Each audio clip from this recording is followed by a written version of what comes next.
अस्सलाम वालेकुम दोस्तों, तुसी देखते पे हो पाक पत्रकास्ट। मैं तेरा दोस्त अहमद फराज।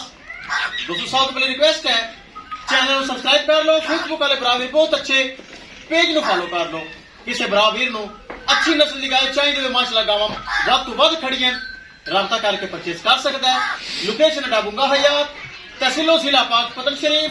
मोबाइल नंबर है साडा 0300 पूरा 8754 743। व्हाट्सएप नंबर यही है जी, ते लोकल नंबर भी यही है माशाल्लाह। पहलन चोलस्तानी जर्सी ए चोलस्तानी फ्रीजियन सोन विचों हफ्ता हफ्ता बाकी ये साडा भरा साडा वीर चौधरी कासम अली भाई गुजरावाला उन्होंने दोनों माशाल्लाह 7 लाख रुपए दे विच परचेज कर लई हैं। अल्लाह ताला भाई कासम अली दे नसीब करे 7 लाख के जा रही हैं। इस अलावा मजीद गावां खड़ियां ने, किसी भरा वीर दिल करे राबता करके परचेज कर सकता है। कैमरामैन साहब गड्डी नंबर एक एक चीज करो क्लियर ते करो ले चलो जी। अल्लाह ताला कासम अली भाई गुजरावालों दे नसीब विच करे 7 लाख च माशाल्लाह जोड़ा जा रही है। ए चेक करो, ले आओ जी, ले कबूतरी ले आओ, कबूतरी ले आओ। है कबूतरी पहलन जर्सी चोलस्तानी जर्सी माशाल्लाह चेक करो। लो जी ए चोलस्तानी फ्रीजियन। लाला जी खुश हो, राजी हो? अब पिछला हाथ नहीं खड़ा करता वे बंदा, इधर को हाथ खड़ा करवाओ। राजी है? चलो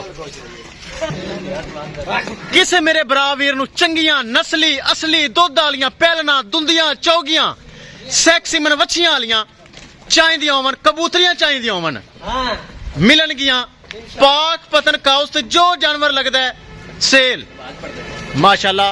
अच्छे अच्छे जानवर मयारी जानवर मिलनगे। इस अलावा सैक्सी मन वच्छियां गावें भी मौजूद हैं। किसे मेरे भरा वीर दा दिल करे राबता करके परचेज कर सकता है। विखाइए गड्डी नंबर कर कर काबू कर, इनाम डिज जाई 2000 रुपए काबू कर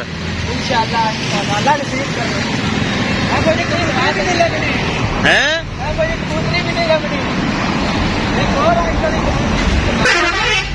लो जी विखाइए गड्डी नंबर थे, एक एक चीज करिए क्लियर माशाल्लाह जी माशाल्लाह।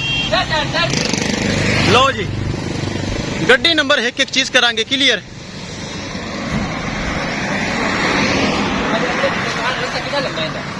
कर दे लोड कर दे पहलन चोलस्तानी जर्सी कर दे लोड। अल्लाह ताला सुन मालका दे नसीब करे। मेहनत करो मेहनत। ए लो जी एक हो गई लोड, दूसरी ले आओ जी, ले आओ दूसरी ले आओ। लो जी दोस्तों महफूज तरीके दोनों जानवर हो गए लोड। किसे मेरे भरा वीर नु मजीद जानवर चाहिए तो वे राबता करके परचेज कर सकता है। इंशाल्लाह दोस्तों मिलेंगे एक नई वीडियो के नाल।